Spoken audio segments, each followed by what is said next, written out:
Hello friends, स्वागत है आपका हमारे चैनल पर। मैं आपकी पूनम आज आप सभी के लिए एक राजा और रानी का सोहर गीत लेकर आई हूँ। आप सब जानते हैं पहले ज़माने में एक राजा की कई सारी रानियाँ होती थी, तो वैसे ही इस राजा की दो रानी होती हैं, एक गोरी होती है, एक काली होती है। तो गोरी रानी जो सांवली रानी होती हैं उनको कैसे ताने बोली मारती हैं, आप सभी सोहर गीत के माध्यम से सुनिए। और सांवली रानी के साथ क्या होता है, क्या उनको बच्चा होता है कि नहीं, बहुत ही दर्द भरे और बहुत ही सुंदर दिल को छू लेने वाली एक एक लाइनें हैं। आप सभी से रिक्वेस्ट है कि प्लीज़ गीत को पूरा सुनिए। गीत पसंद आए वीडियो को लाइक शेयर सब्सक्राइब जरूर करें, अपना प्यारा आशीर्वाद दें।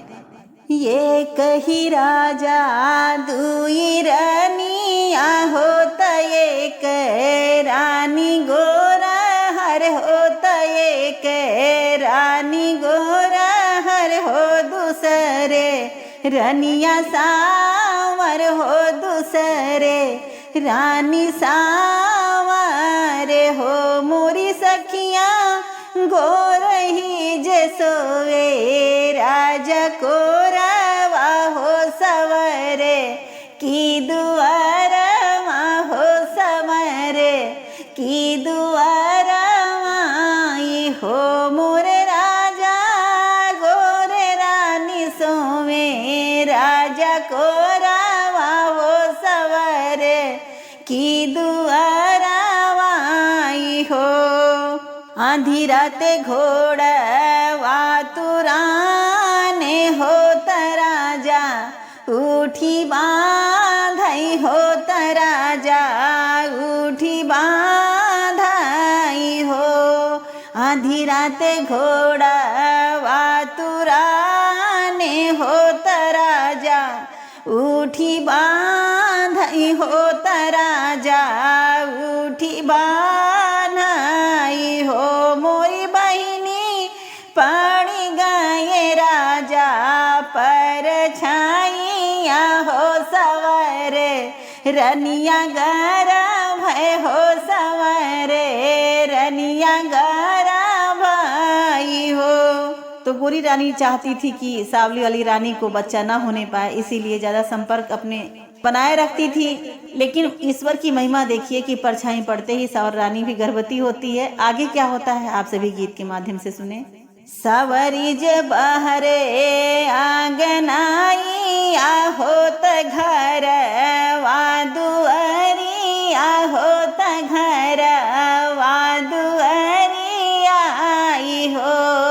सावर रानी बहारैया गनावा होत घर वादुआरी होत घर वादुआरी आई हो। मोरी सखिया गोर की निरे खैली सवर की हो सवर की रानी पूछई हो सवर से रनिया पूछाई हो।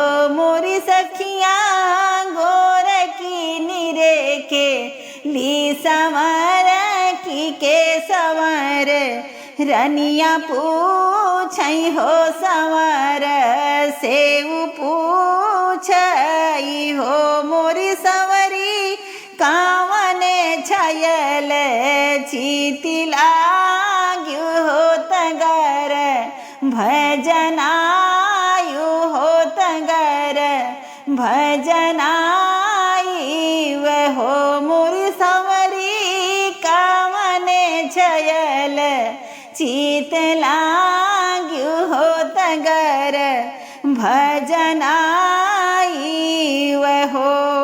तुही तऊ सोयू रानी को रवा हो तहम हूँ दुआरा हो तहम हूँ दुआरा हो।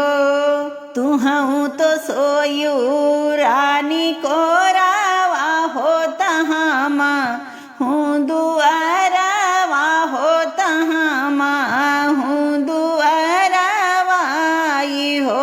मोरी रानी आधी राते घोड़ा वातुराने हो तराजा उठी बांधाई हो तराजा उठी बांधाई हो। मोरी रनिया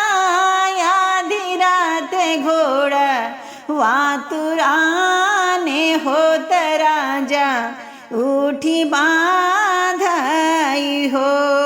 मोरी रनिया पड़ गए राजा के परछाइया होत गर भेजनायन होत गर भजनायन हो। यतनी बचन सुनी गोर की हो तमना माँ दुखित भय तमना माँ दुखित भय मना माँ मलिन भय हो। मोरी सखिया सोई गई तानी के चदरिया हो तमना माँ भी हो गई तमना माँ भी हो गई के हो। बहर से आवाई जे राजा हो तरानी से यराजी कर रानी से यराजी कर हो। मोरी रनिया कामने संकट तोहर जियारा हो तसोयू दुख नी दिया हो तसोयू दुख नी दियाई हो। मोरी रनिया कामने संकट तोहरे जियारा हो तसोयू दुख नी दियाई हो। हम तऊ सोयो तोहरे को रावा हो तसवरी दुआरावा हो तसवरी दुआरावाई हो। हम तसी सोयो राजा को रावा हो सवर की दुआरावाई हो। मोरे राजा सवरी तगरु वे गर्भ से हो तहाम अपराधी हो तहाम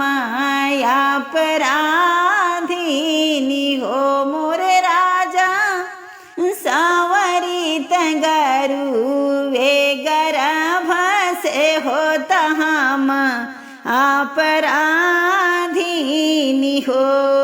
चुप रहा मोरी रानी चुप रहा बैरिनी जानी जाई है हो गए रे जानी जाई हाई हो। चुप रही मोरे रानी चुप रही बयर जानी जाई है हो तगर जानी जाई हाई हो।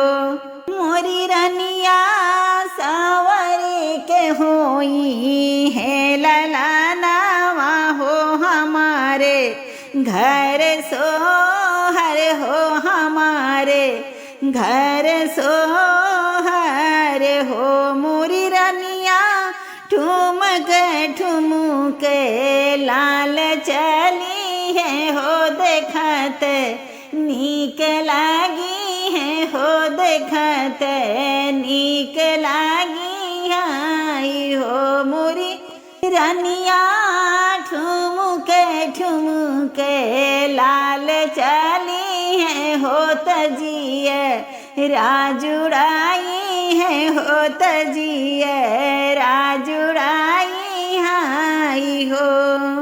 आप सभी को मेरा से प्यारा सा सोहर गीत कैसा लगा अपना प्यारा प्यारा कमेंट करें। कोई गलती हो अपनी बहन समझ के माफ करें। मिलती हूँ नए खूबसूरत गीत के साथ अगले वीडियो में।